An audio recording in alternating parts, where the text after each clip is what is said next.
She disappeared 7 months ago, leaving behind a wedding ring and a note that shattered him. When Min-sun collides with a heavily pregnant woman on a rain-soaked New York street, recognition strikes like a blade to the chest.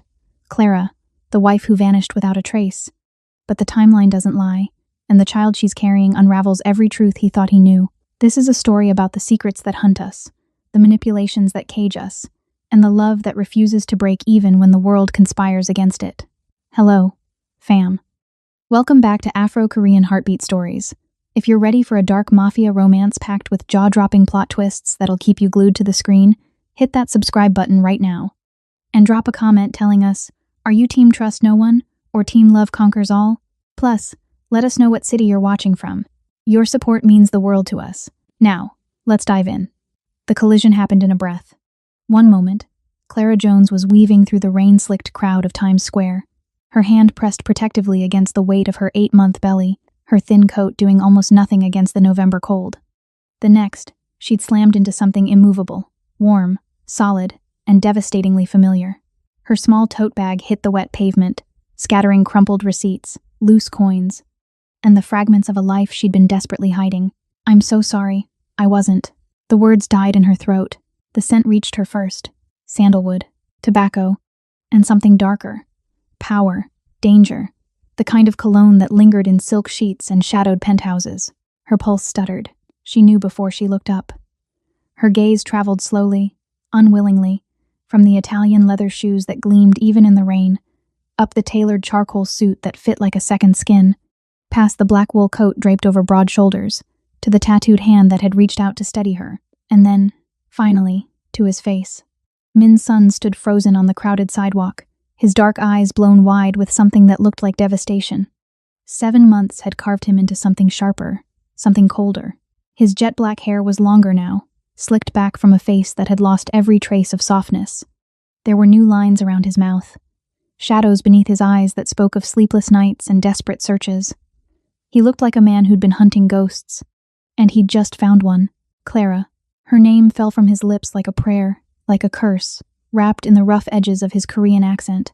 The sound of it sent ice down her spine. She couldn't move, couldn't breathe, couldn't run. For 7 months, she'd rehearsed this moment in her mind. What she'd say, where she'd go, how she'd disappear again before he could trap her. But every plan, every backup route, every carefully constructed lie evaporated under the weight of his stare. Then his eyes dropped. The world stopped. There, unmistakable beneath her damp red dress, was the swell of life, the curve of a child, his child. Min-sun's face drained of color. His hand, still gripping her shoulder, tightened instinctively, his fingers trembling against the fabric. Wait. His voice cracked, raw and disbelieving. You're pregnant? Clara's breath hitched. The rain fell harder now, blurring the neon lights around them into smears of red and gold. Somewhere in the distance, a taxi honked. People rushed past, umbrellas colliding, but in this moment, they were utterly alone. She wanted to run. She wanted to scream. She wanted to tell him the truth, that she'd fled because she thought he wanted her dead, that she'd been living in a Brooklyn studio apartment with second-hand furniture and a job translating Korean legal documents just to survive, that she'd been terrified every single day that his world would find her and swallow her whole. But the look on his face stopped her cold, because Min-sun wasn't angry. He was shattered. And Clara realized, in that terrible, beautiful moment, that everything she thought she knew about the night she disappeared might have been a lie. The rain had turned from drizzle to downpour, but neither of them moved. Clara's heart hammered against her ribs so violently she was certain Min-sun could hear it. His hand still gripped her shoulder, not painfully, but with the kind of possession that made escape impossible. Don't, she whispered, her voice barely audible over the storm. Her own hands moved instinctively to cradle her belly, a protective barrier between her child and the man who once owned every corner of her world. Don't touch me, Min-sundae, just let me go. Let you go? His laugh was hollow, bitter, the sound of something breaking underwater. You vanished for 7 months, Clara. 7 months. I searched every hospital, every morgue, every godforsaken corner of this city thinking you were dead, thinking someone had taken you from me. And now you're asking me to just let you walk away? You wanted me gone. The words erupted from her throat before she could stop them. I heard you that night. I heard everything you said to your captains, about eliminating loose ends, about cleaning house, about how liabilities needed to be. What are you talking about? Min Sun's face twisted with confusion, his grip tightening fractionally. What meeting? Clara's breath came in short, sharp gasps. The memory of that night was seared into her brain like a brand. The night before I left, you were in your office with Han and the others. I came home early from dinner with my sister. I heard you through the door. Recognition flickered across Min Sun's features, followed immediately by something darker. His jaw clenched. What exactly did you hear? You said... Her voice cracked. You said there was a leak in the organization. That someone close to you was feeding information to outsiders. That you couldn't have anyone around you that you couldn't trust completely. And then Han said... She swallowed hard, the words tasting like poison. Han said that sometimes the people we love are the ones who betray us deepest. And you agreed. Min Sun's face went deathly pale. For a moment, he looked as though she'd physically struck him. Then his eyes hardened into black diamonds, cold and calculating. And you thought I was talking about you. It wasn't a question. It was an accusation. I left my corporate law firm for you, Clara said, her voice breaking. I walked away from my career, my friends, everyone who warned me about getting involved with a man like you, and then I hear you discussing eliminating people you can't trust? What was I supposed to think? You were supposed to trust me. Min Sun's voice rose, drawing glances from passing pedestrians. He immediately lowered it, but the intensity remained, coiled and dangerous. You were supposed to come to me, to ask me. Not run like I was some monster who would hurt you. Your cousin told me to run. The words hung between them like a detonated bomb. Min Sun went absolutely still. Even the rain seemed to pause. What did you just say? Clara's pulse thundered in her ears. The next morning, you left early for the docks. Han came to the penthouse. He said he knew I'd overheard the meeting. He said you'd tasked him with handling the situation quietly, but that he cared about me too much to follow through with your orders. He gave me cash, a burner phone, and told me I had 6 hours before your men would come looking. He said if I loved you, I'd disappear and never look back. That it was the only way to keep you from having to make an impossible choice. Min Sun released her so abruptly she stumbled. He took 3 steps back, his hands moving to his hair, gripping it as though he might tear it from his skull. When he looked at her again, there was murder in his eyes. Not directed at her. That son of a... He bit off the curse, his entire body vibrating with barely contained rage. Clara, listen to me very carefully. That meeting wasn't about you. It was about a mole in my shipping operation who'd been selling manifests to the Yakuza. We'd narrowed it down to 3 suspects. All men. All captains I'd known for years. Clara felt the ground shift beneath her feet. But Han said, Han wanted me distracted. Min Sun continued, his voice dropping to something lethal and quiet. He wanted me focused on external threats while he consolidated power from within. And what better way to cripple me than to make me lose the only person I... He stopped, his jaw working. He played us both. No, Clara shook her head, even as the pieces began clicking into place with sickening clarity. No, that doesn't make sense. Why would he help me escape if... Because you leaving destroyed me, Min Sun said flatly. I stopped attending meetings. Stopped overseeing operations. I spent every waking hour hunting for you, throwing money at private investigators, threatening anyone who might know where you'd gone. I was so consumed with finding you that I didn't notice Han systematically taking over my territories, my contacts, my accounts. The rain plastered Clara's curls to her face, but she barely felt it. You're saying he manipulated me into leaving so you'd fall apart? I'm saying he's been planning a coup for months, and you were the perfect catalyst. Min Sun took a step toward her, his eyes blazing. But he made one critical mistake. He underestimated what I'd do if I ever found you again. A car horn blared nearby. People rushed past them, umbrellas colliding. The city moved around them in a blur of light and sound, but Clara felt frozen in place. I don't believe you. Then believe this. Min Sun pulled out his phone, his fingers moving rapidly across the screen. He turned it toward her. These are time-stamped security logs from my office building. Look at the date. Clara squinted at the screen. Her blood turned to ice.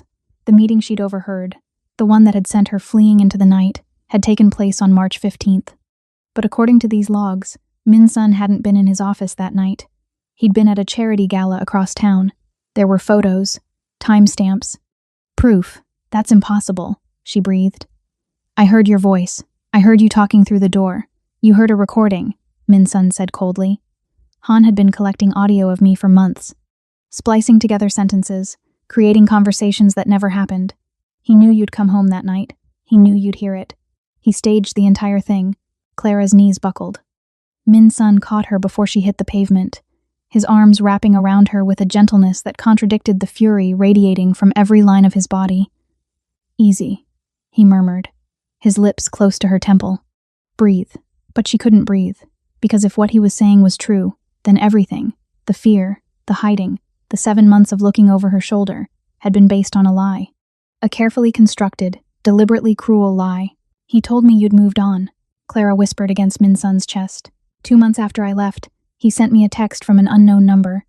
Said you'd been seen with someone else. That you were relieved I was gone. That I'd been a distraction you couldn't afford." Min Sun's arms tightened around her. "I haven't touched another woman since the day I met you." Something in his voice made her believe him, and that terrified her more than anything else. Because if Han had lied about everything, then she'd run from the one person who might have actually protected her. She'd carried this child alone, worked herself to exhaustion, lived in fear of shadows, all because a trusted ally had whispered poison in her ear. Why? The question came out broken. Why would he do this? Because power makes men do monstrous things, Min Sun said quietly. And because he knew the fastest way to break me was to take away the only thing I loved more than the Empire. The word loved hung in the rain-soaked air between them, fragile and dangerous. Clara pulled back slightly, just enough to meet his eyes.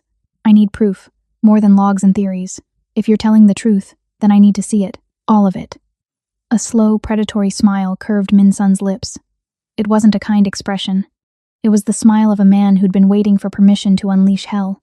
"Then come with me," he said. "Let me show you exactly what your disappearance cost us both. And then, Clara." His hand moved to her belly, hovering just above the swell of their child, not quite touching, but close enough that she could feel the heat of his palm through the thin fabric of her dress. "Then we're going to make Han wish he'd never learned my name." Min Sun's car was exactly what Clara remembered, sleek, black, and utterly silent. The kind of vehicle that screamed wealth and danger in equal measure. His driver appeared from nowhere, an umbrella materializing over Clara's head before she could protest. She was ushered into the back seat with the efficiency of a military operation. Min Sun slid in beside her, the door closing with a soft, final click. The sudden quiet was deafening. Rain drummed against the tinted windows, turning the outside world into abstract shapes of light and shadow. Inside the car, the air was thick with tension and the scent of expensive leather. And that cologne, that damned sandalwood and tobacco that used to cling to her skin after nights spent tangled in his sheets. Clara pressed herself against the opposite door, maintaining as much distance as the confined space would allow. "Where are we going?" "Somewhere safe," Min Sun replied, his tone neutral. But there was nothing neutral about the way his eyes tracked her every movement, the way his body angled toward hers like a compass finding north. "That's not an answer. It's the only one you're getting until we're not sitting in the middle of Times Square where anyone could be watching." He leaned forward slightly, speaking to the driver in rapid Korean. The car pulled smoothly into traffic. Clara's hands tightened on her belly. "I don't trust you. I know." Min Sun's gaze dropped to where her fingers splayed protectively over their child. Something shifted in his expression, a crack in the ice, revealing the molten fury beneath. "But you trusted Han. And look where that got you." The words stung because they were true. Clara turned her face to the window, watching the city blur past. "You can't blame me for running. Not when everything I heard that night was a carefully orchestrated lie designed to destroy us both," Min Sun finished. "I don't blame you for running, Clara. I blame myself for not making you feel safe enough to stay. For not realizing someone in my inner circle was capable of this level of betrayal." His voice was quiet, but there was a rawness to it that made Clara's throat tighten. She risked a glance at him. In the dim light of the car, Min Sun looked exhausted. The sharp lines of his face were deeper than she remembered, his eyes shadowed with sleepless nights and desperate searches. "You really looked for me," she said softly. It wasn't a question. Every single day. Min Sun's jaw clenched. "I hired 12 different private investigators, offered a reward that would make most men retire comfortably. I personally reviewed footage from every camera in a 50-mile radius of our building. I interrogated anyone who'd ever spoken to you, worked with you, passed you on the street." Clara swallowed hard. "Han told me you'd given up after the first month. Han told you a lot of things." Min Sun's hand moved, seemingly of its own accord, reaching across the space between them. His fingers hovered near hers, not quite touching. "May I?" The question surprised her. The old Min Sun, the one she'd married in a whirlwind courthouse ceremony 2 years ago, had never asked permission.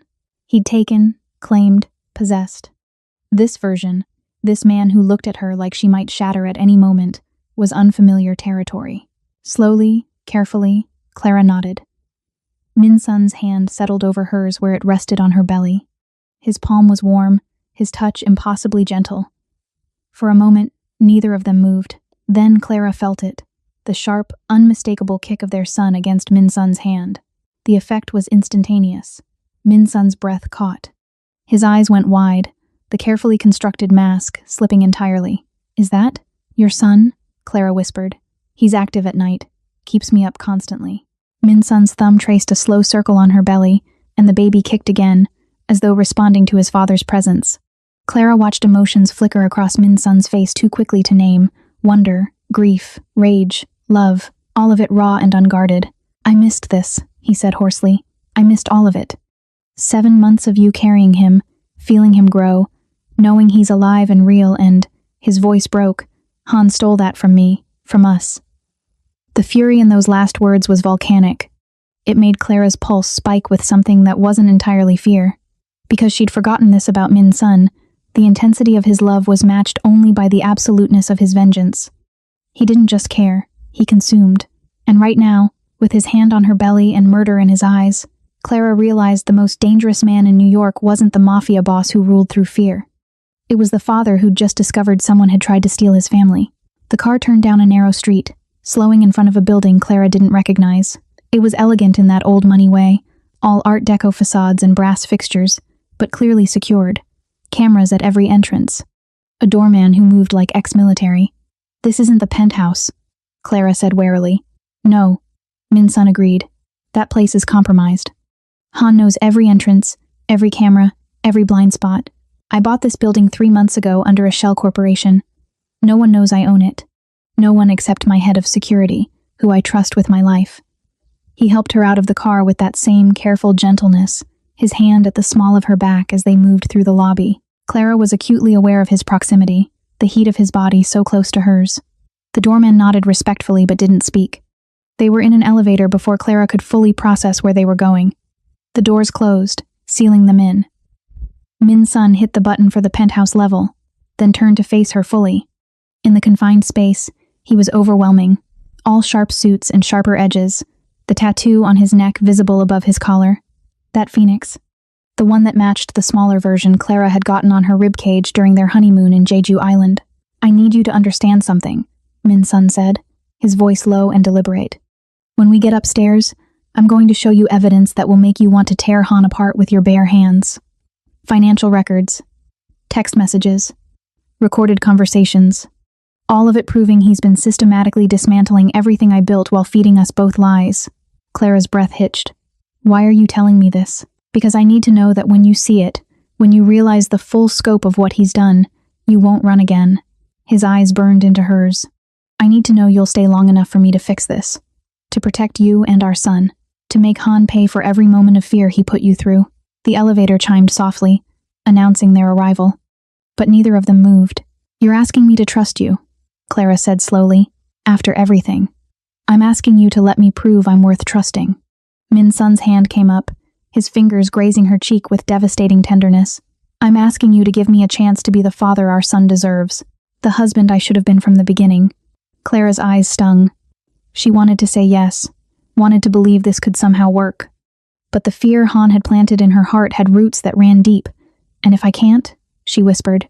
Min Sun's expression went carefully blank. "Then I'll set you up somewhere safe, somewhere Han will never find you. I'll provide everything you need for the baby. And I'll spend the rest of my life making sure you're protected, even if it has to be from a distance." The elevator doors slid open, revealing a hallway lined with art that probably cost more than Clara had made in the past 7 months combined. Min Sun stepped back, giving her space, giving her a choice. Clara thought about the tiny Brooklyn apartment with its leaking faucet and thin walls, thought about the sleepless nights, the constant fear, the bone-deep exhaustion of carrying a child alone, thought about all the times she'd placed her hand on her belly and whispered to their son about the father he'd never meet. She thought about Han's face when he'd handed her that cash and told her to run, the concern that had seemed so genuine, the betrayal that cut deeper now than it had 7 months ago. and she thought about the way Min Sun's hand had trembled when he felt their baby kick. "Show me," Clara said quietly, stepping out of the elevator. "Show me everything." Min Sun's smile was sharp enough to draw blood. With pleasure. The penthouse was nothing like their old place. That had been all glass and chrome, a monument to Min Sun's success, cold and impersonal. This space was different. Warm woods, soft lighting, floor-to-ceiling windows that overlooked the city without making Clara feel exposed. There were books on the shelves, art that looked chosen rather than purchased by a decorator, a kitchen that seemed designed for actual cooking rather than just display. It looked like a home, and that terrified her more than any cage ever could. "Sit," Min Sun said, gesturing to a plush couch. "You look exhausted." Clara was, but she didn't want to admit it. Didn't want to show weakness. Still, her feet ached, her back throbbed, and the baby was pressing insistently on her bladder. She lowered herself carefully onto the cushions, trying to maintain some dignity. Min Sun disappeared into another room, returning moments later with a laptop and a thick manila folder. He set both on the coffee table, then crouched in front of her so they were eye level. "Before I show you this, I need to know, are you okay? Do you need water? Food? The bathroom is through that door if you need it." The consideration in his tone made Clara's chest ache. "I'm fine." Liar. But there was affection in the accusation. Min Sun stood, moving to the kitchen. He returned with a glass of water and a plate of sliced fruit. Melon, strawberries, grapes. "Eat. Then we'll talk." Clara wanted to protest, but her stomach betrayed her with a loud growl. She picked up a strawberry, biting into it self-consciously. Min Sun watched her with an intensity that made her skin prickle. "What?" she asked around the fruit. "I'm just remembering." His voice went soft. "You used to steal strawberries from my plate at breakfast. Said they tasted better when they were stolen." The memory hit Clara like a physical blow. Sunday mornings in their old penthouse. Min Sun reading the newspaper in Korean while she pretended to work on legal briefs. The easy intimacy of shared space and stolen fruit. The way he'd pull her into his lap, kissing strawberry juice from her lips. "That was a different life," Clara said quietly. "It doesn't have to be." Min Sun opened the laptop, his expression shifting from tender to coldly professional. "Look at this." The screen displayed a spreadsheet, rows and columns of numbers that meant nothing to Clara at first glance. But as Min Sun began explaining, the horror of it crystallized. "These are wire transfers from my accounts," he said, pointing to highlighted cells. "Small amounts at first, 5,000 here, 10,000 there, enough to look like operational expenses. But over the past 18 months, Han has siphoned off close to $15 million. Clara's hand froze halfway to another strawberry. 15 million? He's been moving it through shell companies, laundering it, preparing to disappear once he'd consolidated enough power to take over my operations entirely. Min Sun pulled up another document. But that's not the worst part. Look at the dates of the largest transfers. Clara leaned forward, scanning the screen. Her blood went cold. These are all from the week after I left. Exactly. Min Sun's jaw clenched, when I was most vulnerable, most distracted. He struck while I was tearing the city apart looking for you. He used my grief as a weapon. Clara felt sick. The fruit she'd just eaten sat like stones in her stomach. "Show me the rest." Min Sun pulled up a series of text messages. The number was listed as unknown, but the content made Clara's vision blur with rage. It was the text she'd received 2 months after running, the one claiming Min Sun had moved on, that he was relieved she was gone. "We traced this back to a burner phone," Min Sun explained. "Purchased with cash at a convenience store 3 blocks from Han's apartment. The store cameras caught him buying it." He clicked to another file. Security footage. Grainy but unmistakable. Han entering the store, leaving with a small bag. The timestamp matched perfectly. "He wanted me to give up," Clara breathed. "Wanted me to stop hoping you'd find me. So I'd never try to come back." And it worked.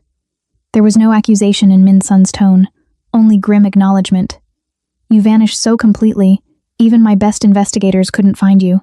You changed your name, paid in cash, stayed off social media. You did everything right to stay hidden." Clara pressed her hand to her mouth, fighting down nausea. "I was working as a freelance translator, using my maiden name, living in a studio apartment in Sunset Park with a retired nurse named Miss Betty next door who thought I was a widow. A widow." Min Sun's laugh was bitter. "In a way, Han tried to make that true. For both of us." He pulled up more files, recorded phone conversations. Han talking to other members of Min Sun's organization, carefully planting seeds of doubt about Clara's loyalty. suggesting she'd been seen talking to men in suits, implying federal agents, creating a narrative where Clara was the threat and her disappearance was convenient rather than devastating. "He told your captains I ordered him to make me forget about you," Min Sun said, his voice deadly quiet, "that I'd said finding you would be a sign of weakness, that a leader couldn't afford to grieve. So they stopped looking on my orders. Orders I never actually gave." Clara's hands were shaking. 7 months. 7 months of believing she'd barely escaped with her life. 7 months of sleeping with one eye open, jumping at every Korean man she passed on the street, clutching her growing belly, and whispering apologies to her son for bringing him into a world where his father wanted him dead. All lies. Carefully constructed, meticulously executed lies. "I'm going to kill him," Clara whispered. Min Sun's head snapped up. For a moment, he just stared at her. Then slowly, deliberately, he smiled. It was the most terrifying expression Clara had ever seen on his face. "No," he said softly. "You're going to help me destroy him. Legally, financially, socially. I'm going to strip away everything he's built on the foundation of our pain. And he's going to know, every step of the way, that it was you and me together who ended him." Clara met his eyes. In that moment, she wasn't the frightened woman who'd run into the night. She was the corporate lawyer who'd once made grown men cry in depositions. The woman who'd graduated top of her class at Columbia Law. The woman who'd fallen in love with a dangerous man and learned to navigate his world. "Tell me the plan," she said. Min Sun's smile widened. He reached out, tucking a damp curl behind her ear. "First, we let Han think he's winning.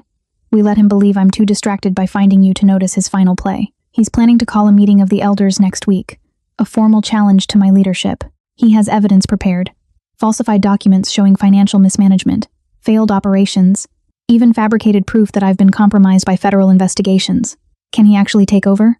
If enough elders vote against me, yes, the organization has rules, traditions. If I'm deemed unfit to lead, I can be removed, forcibly if necessary." Min Sun's hand moved to her belly again, that possessive gesture that sent heat curling through Clara's veins despite everything. "But Han doesn't know I've spent the last 3 months building my own case against him. He doesn't know I've been working with a forensic accountant who's untangled every thread of his embezzlement.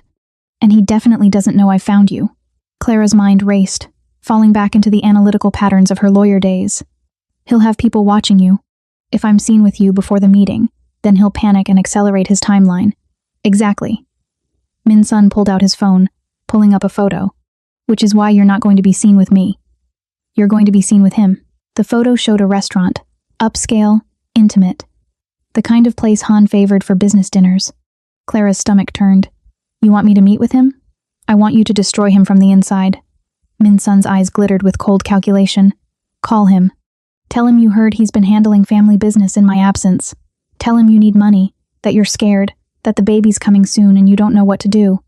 Play on his ego, make him think he's won, that he successfully drove us apart, and now you're coming to him for help." It was brilliant, ruthless and brilliant. He'll record the conversation, try to use it against you. Let him. Min Sun's smile turned predatory. "Because what he won't know is that you'll be recording him too. Every word, every admission, every piece of evidence that proves he orchestrated this entire scheme. And when the elders meet next week, we'll play those recordings for everyone to hear." Clara's pulse thundered in her ears. It was dangerous. If Han suspected anything, if he realized she was working with Min Sun, he might panic, might do something desperate. But the alternative was living in fear forever, always looking over her shoulder, raising their son in the shadow of a threat that would never go away. "I'll need a wire," she said finally. "Something he won't detect, already arranged. My head of security has equipment that could fool a federal sweep." Min Sun stood, extending his hand to her. "But first, you need rest. The guest room is through here. Everything you need is already there. Clothes, toiletries, food in the mini fridge. Lock the door if it makes you feel safer." Clara took his hand, letting him pull her to her feet. She was close enough to feel the heat radiating from his body, close enough to count the individual lashes framing his dark eyes. The air between them felt charged, dangerous, heavy with 7 months of absence and the weight of everything they'd lost. "Min Sun," she whispered. "Clara." His hand came up, cupping her face with devastating gentleness. "I know you don't trust me yet. I know I have to earn that back. But I need you to understand something. Whatever happens with Han, whatever we do to take him down, it's not about revenge. It's about making sure you and our son are safe. That's the only thing that matters to me now." Clara's throat tightened. "You gave up your empire, your power, all of it. It was never mine," Min-sun said softly. "Not really. I inherited a legacy I didn't ask for, and built it into something that nearly cost me everything that actually matters. If burning it all down is what keeps you safe, I'll light the match myself." Before Clara could respond, before she could process the enormity of what he'd just offered, Min-sun leaned down and pressed his lips to her forehead. The kiss was chaste, tender, utterly at odds with the dangerous man he'd been just moments before. "Sleep," he murmured against her skin. "Tomorrow, we start the hunt. Tonight, you rest." Clara nodded, not trusting her voice. She let Min-sun guide her to a bedroom that was somehow both luxurious and comfortable, clearly prepared with her in mind. As the door closed behind her, Clara sank onto the bed, her mind spinning. She'd thought running had saved her. But maybe, just maybe, running had been the biggest mistake of her life. And now, standing in the eye of a storm she hadn't even known was brewing, Clara realized something terrifying. She was about to walk back into the fire, willingly, to save them both. Morning came too quickly, and not quickly enough. Clara woke to sunlight streaming through gauzy curtains, her body aching in ways that had nothing to do with pregnancy and everything to do with the tension of the previous night. For a moment, she forgot where she was. Then memory crashed back in waves. The collision, the revelation, Min-sun's hands on her belly, the evidence of Han's betrayal. She forced herself out of bed, moving to the attached bathroom. It was stocked with everything she might need: expensive shampoo, soft towels, even prenatal vitamins in the medicine cabinet. Min-sun had thought of everything. That precision, that attention to detail, was both comforting and unnerving. Clara showered quickly, then examined the clothes laid out on a chair, maternity wear, all in her size, tasteful and comfortable. She dressed slowly, her hands shaking slightly as she pulled on soft leggings and an oversized sweater that somehow made her feel less vulnerable. When she emerged, the apartment was filled with the scent of coffee and something richer: bacon, eggs, toast. Her stomach growled traitorously. Clara followed her nose to the kitchen, where Min-sun stood at the stove, cooking. He'd changed from his suit to dark jeans and a black t-shirt that showcased the muscular lines of his back, the hints of tattoos curling around his biceps. His hair was damp, pushed back from his face. He looked younger like this, almost like the man she'd married before the weight of his world had settled on both their shoulders. "You cook now?" Clara asked, surprising herself with how normal the question sounded. Min-sun glanced over his shoulder, a ghost of a smile touching his lips. "I learned after you left. Cooking kept me sane when everything else felt like it was falling apart. Sit. I made kimchi, eggs, and bacon, the way you used to like it." Clara settled onto a bar stool, watching as he plated the food with surprising care. He set it in front of her along with a glass of orange juice and decaf coffee.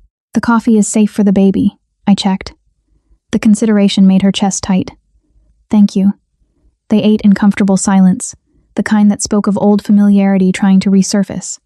Clara found herself relaxing despite everything, the food warm and grounding.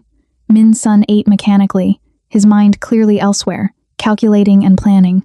Finally, Clara set down her fork. "When do we do this?" Min-sun checked his watch. Han usually has lunch at Il Corso around 1. He likes the back corner table where he can see the entire restaurant.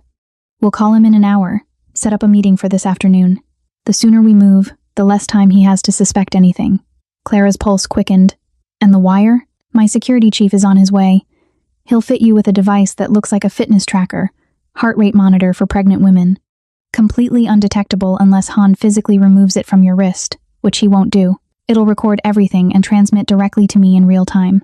The clinical efficiency of it helped settle Clara's nerves. This was like preparing for a deposition. She could do this. She'd faced down hostile witnesses, navigated complex negotiations, stared down men twice her size across conference tables. Han was just another opponent. Except he'd stolen 7 months of her life, had made her believe the father of her child wanted her dead, had weaponized her fear and Min-sun's grief for his own gain. "I need to know something," Clara said quietly. "If this goes wrong, if Han figures out what I'm doing, will you protect me?" Min-sun set down his coffee with deliberate care. When he looked at her, his eyes were absolutely serious. "Clara, if Han so much as looks at you wrong, I will end him. Not legally, not through some careful plan. I will personally make sure he never threatens you again. Do you understand what I'm saying?" Clara did. and the dark part of her that had been born in 7 months of fear and fury found comfort in that promise. I understand. Good. Min-sun stood, coming around the counter. He took her hands, his thumbs tracing circles on her wrists. I'm going to be listening to every word. The moment I think you're in danger, I'm coming in. To hell with the plan. And if I can get the confession, then Han's finished. And we can finally start living without looking over our shoulders. A knock at the door interrupted them. Min-sun answered it, admitting a compact man in his 50s with silver hair and sharp eyes. He moved with military precision, carrying a sleek metal case. Mrs. Sun, he said respectfully, inclining his head. I'm Kang. I handle security for Mr. Sunday. I understand we're fitting you with surveillance equipment today. Clara nodded, extending her wrist. Kang worked quickly and efficiently, securing what looked exactly like a prenatal heart monitor around her left wrist. He showed her the buttons, one for heart rate display, one that secretly activated the microphone, one that sent a panic signal directly to Min-sun. It'll pick up audio in a 15-foot radius, Kang explained. Crystal clear. If he takes you somewhere private, even better. Just remember, keep your wrist visible. Don't let him see you fidget with it. Act natural. I can do that, Clara said, surprised by how steady her voice sounded. Min-sun walked Kang out, then returned with a burner phone. Use this to call Han. It's clean, untraceable if he tries to track it later. Tell him you're scared, that you heard I'm looking for you, that you need money to disappear somewhere I can't find you. Appeal to his ego. Let him think he's the hero saving you from the monster he made me out to be. Clara took the phone, her fingers closing around it. This was it, the point of no return. Once she made this call, she'd be committed to a dangerous game of manipulation and lies. She'd be walking back into the world she'd fled, deliberately putting herself in reach of a man who'd orchestrated her exile. But she'd also be taking back her power, taking control of the narrative, and maybe, just maybe, building something real from the ashes of Han's deception. She dialed the number Min-sun provided. It rang twice before Han's smooth voice answered. Yes? Clara let her voice shake, let fear bleed through. Han? It's Clara. The pause on the other end was electric. Clara? Where are you? Are you safe? I don't know, she whispered, pitching her voice perfectly. Scared, desperate, just on the edge of breaking. I heard Min-sun's been looking for me. I heard he hired investigators, that he's offering money for information. Han, I'm scared. I don't know what to do. The baby's coming soon and I can't keep running and... Slow down, Han said, his voice dropping into that concerned, protective tone she remembered so well. The tone she now recognized as calculated manipulation. Take a breath. Tell me where you are. I can't. Not over the phone. But I need help. I need money to disappear somewhere he can't find me. You were right, Han. You were right about everything. I should have listened when you told me to go further, to leave the country. But I didn't have enough money, and now I'm trapped and... Clara, listen to me. Han's voice was silk over steel. I can help you. I have resources, connections. I can get you somewhere safe, set you up with a new identity, make sure you and the baby are protected. But I need to see you in person. Can you meet me this afternoon? Clara met Min-sun's eyes across the kitchen. He nodded once, his expression carved from ice. Il Corso? Clara asked, her voice small. The restaurant you used to take Min-sun to? Perfect, Han said, and she could hear the smile in his voice, the satisfaction. He thought he'd won. 2 o'clock. Come to the back entrance. I'll make sure you're not seen. Thank you, Clara breathed. Han, I don't know what I would have done if... You don't have to thank me, Han interrupted. I told you I'd protect you. That hasn't changed. See you at 2. The line went dead. Clara lowered the phone slowly, her heart hammering. Min-sun was at her side in an instant, his hands on her shoulders, grounding her. You were perfect, he murmured. Absolutely perfect. He bought every word. He thinks I'm helpless, Clara said, and there was steel beneath the tremor in her voice. He thinks I'm just a scared woman with nowhere else to turn. He has no idea what's coming. Min-sun's smile was razor sharp. Then, let's make sure he never sees it coming. The back entrance of Il Corso was exactly as Clara remembered. Discreet, elegant, designed for people who preferred not to be seen. She stood in the narrow alley behind the restaurant, her hand pressed against her belly, feeling the rapid flutter of her son's movements. He was restless today, as though sensing his mother's fear. Min-sun's voice crackled softly in the nearly invisible earpiece Kang had fitted her with. I'm 2 blocks away. Kang has eyes on every exit. You're not alone, Clara. Remember that. Clara touched the monitor on her wrist, activating the recording function. The small red light blinked once, then disappeared. She took a breath, steadying herself, then knocked. The door opened immediately. Han stood there, immaculate in a charcoal suit that probably cost more than 3 months of Clara's Brooklyn rent had been. His face was carefully arranged into concern, but Clara saw what she'd missed 7 months ago, the calculation in his eyes, the predatory satisfaction poorly disguised as worry. "Clara," he breathed, stepping aside to let her in. "Thank God you're safe." She let herself tremble as she entered, playing the role of the frightened woman perfectly. Han's hand settled on her lower back, guiding her through the narrow hallway toward a private dining room. His touch made her skin crawl, but she forced herself not to flinch. The room was intimate, candlelit, despite the afternoon hour. A single table was set with wine, red, expensive, completely inappropriate for a pregnant woman. Han either didn't know or didn't care. "Sit, please," Han said, pulling out a chair. "You look exhausted. Have you been taking care of yourself?" Clara lowered herself into the seat, making sure her wrist with its monitor was visible on the table. "As well as I can. It's not easy, Han, living like this. Always looking over my shoulder, wondering if Min Sun's investigators will find me." Han poured himself wine, his movements smooth and practiced. "I'm sorry you've had to endure this. If I'd known you were struggling, I would have reached out sooner." "I couldn't risk it," Clara said, letting her voice break slightly. "I was terrified he'd trace any communication back to you, that he'd hurt you for helping me." Something flickered across Han's face, triumph, quickly masked. "Min Sun has become unstable since you left. Paranoid.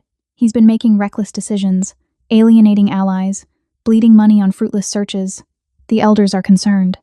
Clara's pulse quickened. This was it, the opening she needed. Concerned enough to remove him? Han's smile was slow, dangerous. "Perhaps. But that's family business, Clara. Nothing you need to worry about." "But I do worry," Clara pressed, leaning forward. The movement made her belly press against the table edge, a visible reminder of her vulnerability. "If Min Sun loses power, what happens to me? To our son? If someone else takes over, will they honor the arrangement you made to keep me safe?" Han's eyes gleamed. He was enjoying this, Clara realized with cold fury, enjoying playing the hero, the protector, the man who'd outsmarted the great Min Sunday. "Our son," Han repeated softly. "You're certain it's his?" The question was like ice water down Clara's spine. "What are you implying?" Nothing," Han said quickly, raising his hands in mock surrender. "I'm just thinking practically. You left 7 months ago. You're 8 months pregnant. The timeline is tight." Clara's mind raced. Was this part of his plan? To cast doubt on the baby's paternity? To give Min Sun another reason to reject her if she ever returned? "He's Min Sun's," Clara said firmly. "I found out I was pregnant 2 weeks before I ran. I couldn't tell him, not after what I heard." Han leaned back in his chair, studying her. "Tell me again, exactly what did you hear that night?" Clara recited the story she and Min Sun had prepared, keeping her voice shaky and uncertain. "You'd come to the penthouse. You said you needed to warn me, that Min Sun had been having meetings about security leaks, about people who couldn't be trusted. You said he'd specifically mentioned me, that he'd told his captains I was asking too many questions about his business, that I was a liability. And you believed that?" Han asked, his tone carefully neutral. "You had recordings," Clara said desperately. "You played them for me." His voice, talking about loose ends and cleaning house. How could I not believe it? Han's expression shifted, satisfaction bleeding through. "Those recordings, yes. I wanted you to understand the danger you were in. Min Sun has become something dark, Clara. Something that would destroy you to protect his empire. I couldn't let that happen." Clara let tears well in her eyes, easy enough when rage burned so hot in her chest. "So you helped me escape. You gave me money, a phone, told me how to disappear. You saved my life, Han. I did what any decent man would do," Han said, but there was pride in his voice. Arrogance. "I protected someone who couldn't protect themselves." "And now?" Clara whispered. "What happens now? I can't keep running forever. I have a baby coming in a few weeks. I need stability. Safety. But I don't know where to go or who to trust." Han reached across the table, taking her hand. His palm was cool, smooth, the hand of a man who'd never done hard labor. Nothing like Min Sun's rougher grip, the calluses earned from martial arts training, and occasionally dirtying his own hands. "You can trust me," Han said earnestly. "I have a plan." In 2 days, the family elders meet to discuss Min Sun's leadership. I have evidence of his mismanagement, financial records, failed operations, proof that he's been compromised by personal obsessions that have cost the organization millions. Clara's breath caught. You're going to remove him. We're going to remove him, Han corrected. The elders, the captains who've grown tired of his instability. It's not personal, Clara. It's business. And when it's done, when I've taken over as head of the family, I'll make sure you're protected. I'll set you up somewhere beautiful, maybe California, or overseas if you prefer. You and the baby will have everything you need. You'll never have to fear Min Sun again. The trap was closing. Clara could hear it in every word, see it in the way Han's grip tightened on her hand. He didn't want to protect her. He wanted to own her, the ultimate trophy, the proof that he'd beaten Min Sun on every front. He'd take the empire, the power, and the woman, leaving Min Sun with nothing. What do you need from me? Clara asked carefully. Han's smile widened. Just stay hidden for 2 more days. Once the vote is done, once Min Sun is removed, I'll come for you personally. You'll never have to run again. Clara pulled her hand back slowly, cradling it against her belly. And if Min Sun finds me before then? He won't, Han said confidently. His investigators are chasing ghosts. He doesn't know about this restaurant, doesn't know we're in contact. As far as he's concerned, you've vanished completely. By the time he realizes what's happening, it'll be too late. The arrogance was staggering. Han truly believed he'd won, that he'd manipulated them both so completely that victory was inevitable. Clara stood carefully, making a show of steadying herself against the table. I should go. I can't risk being seen. Han rose as well, moving around the table. He was too close now, invading her space with that false concern painted on his features. How are you getting by? Do you need money now? I have enough for a few more days, Clara lied. After that, Han pulled out his wallet, extracting a thick fold of bills. He pressed them into her hand, his fingers lingering. Take this. Buy yourself something nice. You deserve it after everything you've been through. The money felt dirty in Clara's palm, but she clutched it gratefully, playing her role. Thank you, Han. I don't know how I'll ever repay you. There's no need for repayment, Han said, but his eyes held a different message entirely. Just remember who protected you when Min Sun showed his true colors. Remember who you can really trust. He walked her to the door, one hand possessively on her back. As Clara stepped into the alley, Han caught her wrist, the one with the monitor. Clara's heart stopped. Interesting bracelet, Han said casually, his thumb brushing over the device. I don't remember you wearing fitness trackers before. Clara forced a laugh, light and self-deprecating. My doctor insisted. Something about monitoring the baby's stress levels and my heart rate. Being pregnant is basically one long medical surveillance operation. Han's eyes searched hers for a long moment. Then he smiled, releasing her wrist. Take care of yourself, Clara. I'll be in touch soon. The door closed, leaving Clara alone in the alley. She waited until she heard the lock click before allowing herself to breathe. Her legs trembled, threatening to give out. She'd done it. She'd gotten him to confess on tape. Not everything, but enough. Enough to prove he'd orchestrated her disappearance, that he was planning a coup, that he'd manipulated them both. Min Sun's voice came through her earpiece, rough with barely contained rage. I'm coming to get you. Stay where you are. Clara leaned against the brick wall, one hand pressed to her racing heart, the other cradling her belly. She'd walked into the lion's den and emerged unscathed. But the game was far from over. In 2 days, Han would make his move. And when he did, Min Sun would be ready. They both would be. Min Sun's car appeared at the mouth of the alley within minutes, the black sedan sliding into the narrow space like a predator. The back door opened before Clara could take a step. Min Sun was there, reaching for her, his hands gentle despite the fury radiating from every line of his body. Get in, he said quietly, but there was violence threaded through his tone. Now. Clara didn't argue. She let him guide her into the car, his hand at her back, protective and possessive in equal measure. The door closed, sealing them in darkness and leather, and the scent of his cologne mixing with her fierce sweat. The car moved before Clara could even reach for her seatbelt. Min Sun did it for her, his movements precise, controlled, betrayed only by the fine tremor in his fingers as they brushed her shoulder. Did he hurt you? Min Sun's voice was deadly soft. No, Clara said quickly. He didn't touch me, just my hand when he was playing the concerned friend, and my wrist when he noticed the monitor, but I convinced him it was medical. Min Sun's jaw clenched so hard Clara heard his teeth grind. He questioned the baby's paternity. It wasn't a question. He'd heard everything through the wire.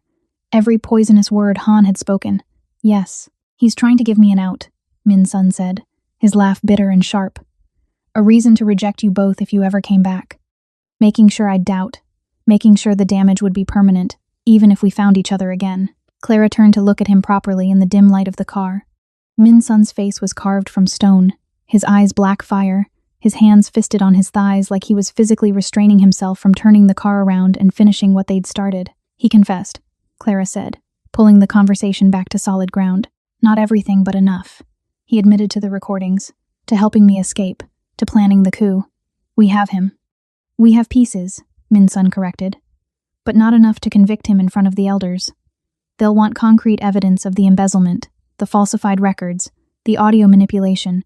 What we got today proves he's manipulative, but not that he's a traitor to the family. Clara's stomach sank. So it wasn't enough. It's a start. Min Sun finally looked at her, and the intensity in his gaze made Clara's breath catch. You were perfect, Clara. Absolutely perfect. The way you played him made him think he'd won. That was masterful. I'd forgotten how brilliant you are when you're working. The compliment shouldn't have warmed her the way it did. Clara looked away, focusing on the city sliding past the tinted windows. What happens now? Now we go deeper, Min Sun said. Han thinks he has 2 days before the elders meet, but what he doesn't know is that I moved the meeting up. It's happening tomorrow night. Clara's head whipped around. Tomorrow? But he said. He lied. The meeting was always scheduled for tomorrow. Han wanted you to think you had more time so you'd stay compliant, stay hidden, stay under his control. Min Sun's smile was razor sharp. But I've been planning this for weeks. I have the forensic evidence ready. I have testimony from the captains Han tried to turn against me. I have bank records, surveillance footage, communication logs, everything we need to prove he's been bleeding the family dry while plotting to take over. Then why did you need me to meet with him today? Clara asked slowly. Min Sun's expression shifted, something vulnerable breaking through the calculated exterior. Because I needed you to hear it from his own mouth. I needed you to understand that none of this was your fault. That you didn't run because you were weak or paranoid or irrational. You ran because a skilled manipulator spent months setting the stage for your exile. And I needed that confession on record, so that when we destroy him tomorrow, you'll know with absolute certainty that justice was served. Clara's throat tightened. You did this for me. I did this for us, Min Sun corrected. He reached for her hand, threading his fingers through hers. For our son.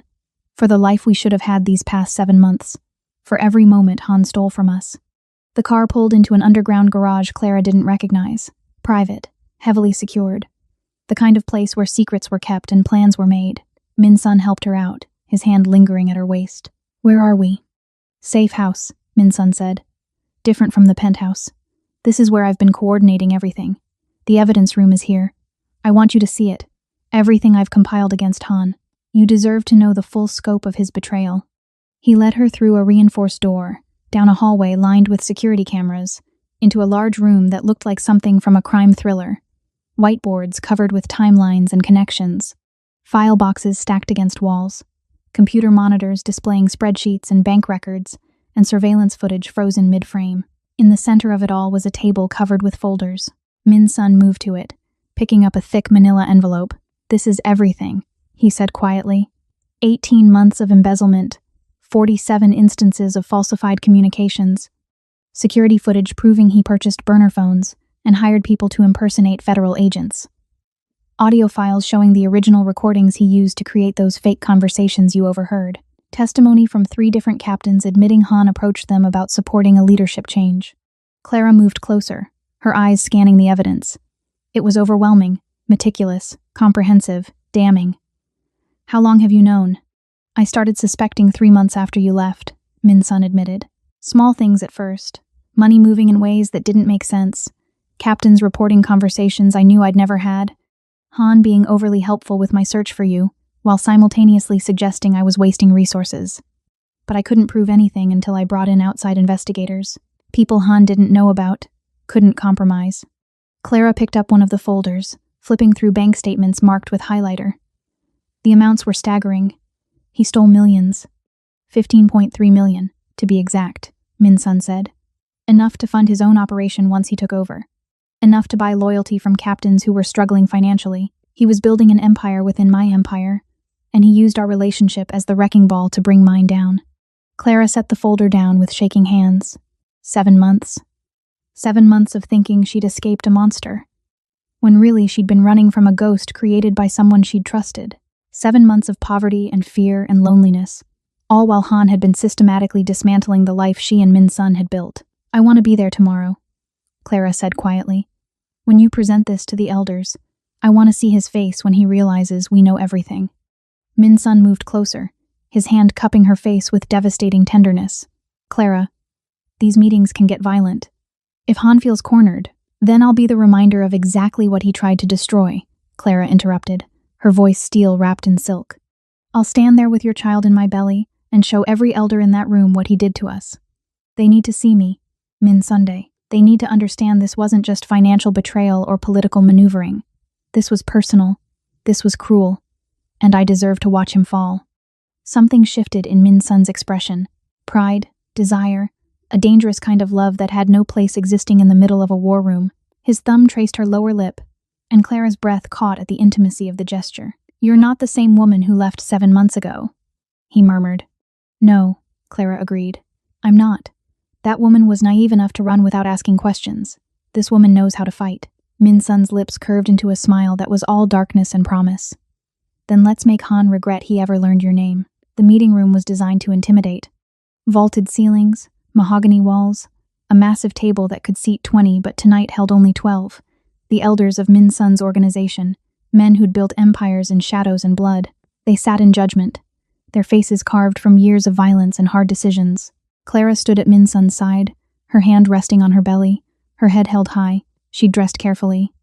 A black dress that somehow made her pregnancy look both vulnerable and powerful. Her hair pulled back to show her face clearly. Minimal jewelry, except for the wedding ring she'd retrieved from where Han had convinced her to leave it 7 months ago. The elders stared. Some with curiosity, some with calculation, one or two with something that might have been sympathy. At the far end of the table, Han sat with manufactured concern etched into his features. When his eyes landed on Clara, she saw the exact moment he realized he'd been played. His face drained of color. His carefully composed mask cracked just enough to show the panic beneath. Gentlemen, Min Sun said, his voice carrying the weight of command. Thank you for attending on such short notice. I know many of you have questions about the state of our organization, about my leadership, about rumors that have been circulating regarding my fitness to continue in my role. Damn right we have questions. One elder, Park, the oldest of them, growled. You've been erratic, Sunna. Obsessed with finding your missing wife while operations suffered. We've lost ground to the Yakuza, missed opportunities in shipping contracts, hemorrhaged money on private investigators who found nothing. Until now, Min Sun said calmly. He gestured to Clara. May I present Clara Sunday, my wife? Very much alive, very much pregnant with my son. Very much the victim of a conspiracy orchestrated by someone in this room. The silence was absolute. Every eye moved to Han, whose face had gone from pale to gray. That's a serious accusation, another elder said carefully. Do you have proof? Min Sun nodded to Kang, who stood by the door. The security chief moved to a laptop, pulling up files on a screen that descended from the ceiling. These are financial records spanning the last 18 months. As you can see, there have been systematic withdrawals from our operational accounts, small enough to avoid immediate detection, but totaling $15.3 million. Numbers flashed on the screen. Transaction after transaction, all traced back to shell companies. The elders leaned forward, their expressions darkening. These shell companies, Kang continued, are registered to various names, but the banking information all leads back to one person. He clicked, and a photograph appeared. Han's face, entering a bank in Queens. Han Park, captured by security cameras making deposits into accounts that then moved money overseas. That proves nothing, Han said, his voice tight. I manage many family accounts. These could be legitimate operational transfers. Could be, Min Sun agreed. Except for this. He nodded again, and audio began to play. Han's voice filled the room, recorded from Clara's meeting just yesterday. The conversation about Min Sun's instability, about the coup, about protecting Clara from a threat he'd invented. As the recording played, Han's confident facade crumbled further. He manipulated my wife into believing I wanted her dead. Min Sun said, his voice deadly quiet.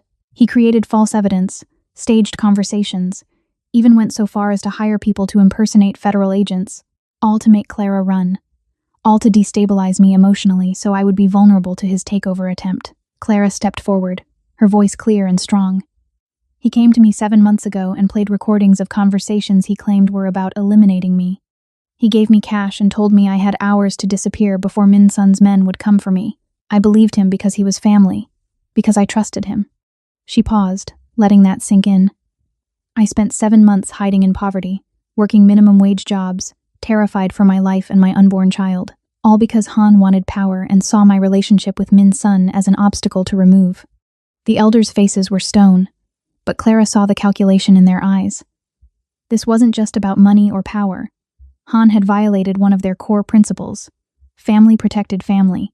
By targeting Clara, by manipulating her into exile, he'd crossed a line that couldn't be uncrossed. These are serious accusations, Park said slowly. Han, what do you say to this? Han stood, his hands spread in appeal. She's lying.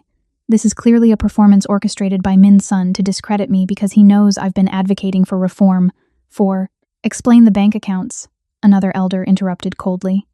Explain the audio recordings where you confessed to helping her escape, another added. Explain, Min Sun said, his voice dropping to something lethal. How you plan to take over my organization using money you stole from our own operations. Han's composure shattered completely. His eyes darted around the room, looking for allies and finding none. You don't understand. Min Sun was weak. He let a woman compromise his judgment. He was bleeding resources on a pointless search while our enemies, Park interrupted, are in this room. You, Han, you are the enemy. The words fell like a death sentence. Han seemed to realize it too, his face going from desperate to calculating in an instant. Clara saw the shift, the dangerous cornered animal look that meant he was about to do something reckless. Min Sun, she whispered urgently. But Min Sun had already seen it. He moved, placing himself between Clara and Han just as Han lunged toward her. The attack was clumsy, desperate, but the intent was clear. If Han was going down, he'd take Min Sun's heir with him. He never reached her. Kang intercepted first, slamming Han back against the wall with professional efficiency. 2 other security guards appeared from nowhere, restraining Han's arms. He struggled, shouting incoherently about betrayal and weakness and justice. Min Sun didn't move from his position in front of Clara, his body a shield, his hand reaching back to touch her hip, checking, confirming she was safe. Only when he was certain did he turn to face the elders. As you can see, Min Sun said calmly, though his chest rose and fell rapidly, Han has proven himself unfit for any position of trust within this organization. The question now is what we do about it. Park stood slowly, his age showing in the careful way he moved, but his eyes were sharp, ruthless, the eyes of a man who'd survived decades in a brutal world. The evidence is overwhelming. The attempted attack on a pregnant woman, on the air, is unforgivable. Han Park, you are hereby stripped of all rank, all holdings, all protection under family law. Han's struggles intensified. You can't do this. I built half of what we have. You stole, Park said flatly. You manipulated. You endangered the bloodline. You are nothing now. Kang, remove him. Ensure he understands the consequences of ever showing his face in our territories again. Kang nodded, dragging Han toward the door. As he passed Clara, Han spat. This isn't over. You think you've won, but— Min Sun moved faster than Clara thought possible. His fist connected with Han's jaw with a crack that echoed through the silent room.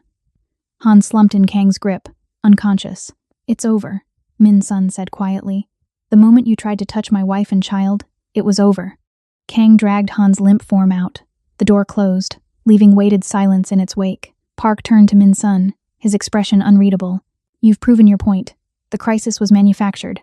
Your leadership sound. But Suna, this is twice now your family life has nearly destroyed this organization. Once with her disappearance, once with this coup attempt. The elders need assurances this won't happen again. Min Sun's hand found Clara's, threading their fingers together. You have my assurance, because I'm stepping down. The room erupted in shocked protests. Clara's own gasp was lost in the chaos. She stared at Min Sun's profile, seeing the determination there, the absolute certainty. I've already begun transitioning leadership to my second limb, Min Sun continued, speaking over the noise. Legal operations only, fully legitimate. I'll maintain a consulting role, but day-to-day operations will no longer be my concern. My priority is my family, my wife, my son, and ensuring they never have to fear this world again. Park studied him for a long moment, then slowly nodded. If this is your choice, we'll honor it. You've served well, Suna. You've earned the right to step back. Min Sun bowed his head respectfully. Then he turned to Clara, his eyes searching hers. Let's go home. 3 weeks later, Clara stood in the nursery of their new apartment. Not the penthouse, not the safe house, but a sun-filled space in a neighborhood where children played and neighbors greeted each other by name. The walls were pale yellow, the furniture assembled by Min Sun's own hands, the mobile above the crib playing soft music. She felt arms wrap around her from behind, Min Sun's hands settling on her belly where their son was due any day now. His chin rested on her shoulder, his breath warm against her neck. Second thoughts? He murmured. About which part? Clara asked, smiling. The part where we took down your corrupt cousin? The part where you walked away from a criminal empire?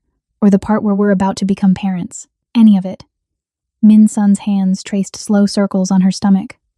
All of it. Clara turned in his arms, looking up into the face of the man who'd burned his world down to build a safer one for her. No second thoughts. This is exactly where I'm supposed to be. Min Sun's kiss was soft, reverent, full of promises and second chances. When he pulled back, his eyes were bright. He's going to be here soon. Our son. And he's going to grow up never knowing what his father used to be. Only who he chose to become. A good man, Clara whispered. A good father. A good husband. I'm going to spend every day proving I deserve that description. Min Sun's hand moved to her face, cupping her cheek. I love you, Clara. I never stopped. Not even when I thought I'd lost you forever. I love you too, Clara said, and meant it with every fiber of her being. Now and always. The baby kicked hard, as though in agreement. They both laughed, the sound filling the nursery with warmth and hope, and the promise of a future built on truth rather than lies. 3 days later, Clara went into labor. Min Sun held her hand through every contraction, every push, every moment of pain and fear and overwhelming joy. And when their son finally entered the world, his cry strong and healthy, Min Sun wept openly. They named him Daniel, strong and righteous, a name for a new beginning. As Clara held their baby for the first time, Min Sun's arms around them both, she realized something profound. Sometimes the worst betrayals led to the greatest transformations. Sometimes losing everything meant finding what truly mattered. Sometimes love required burning down the past to build a future worth living. And sometimes, just sometimes, the story that began with a collision on a rainy street ended with a family whole, safe, and finally free. So there you have it, Heartbeats.